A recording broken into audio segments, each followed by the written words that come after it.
My name's Ellis, and today I'm going to be sharing with you a story from my life.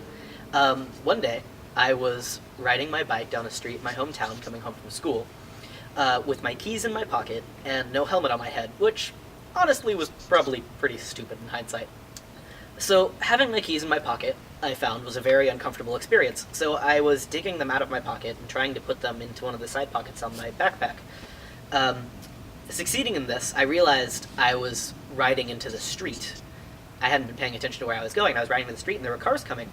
So I panicked and I grabbed my handlebars and I yanked them to the side and I crashed right into a mailbox.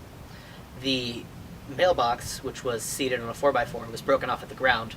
And I remember waking up in a ditch with my bike and the mailbox on top of me. Eventually, one of the cars finally stopped and took me back to the school, where an ambulance was called.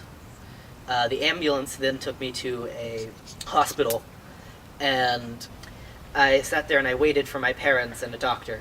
My dad finally showed up, and while they were anesthetizing me, the needles from the anesthetization were just really incredibly painful, so I told them to stop. So they began stapling my wound closed together without anesthetic. I decided to go into the operation without the anesthetic and to face the pain of having them staple my wound closed together.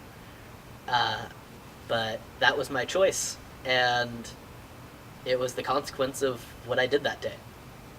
It was probably the most awful experience of my entire life, and that's why I should have worn a helmet.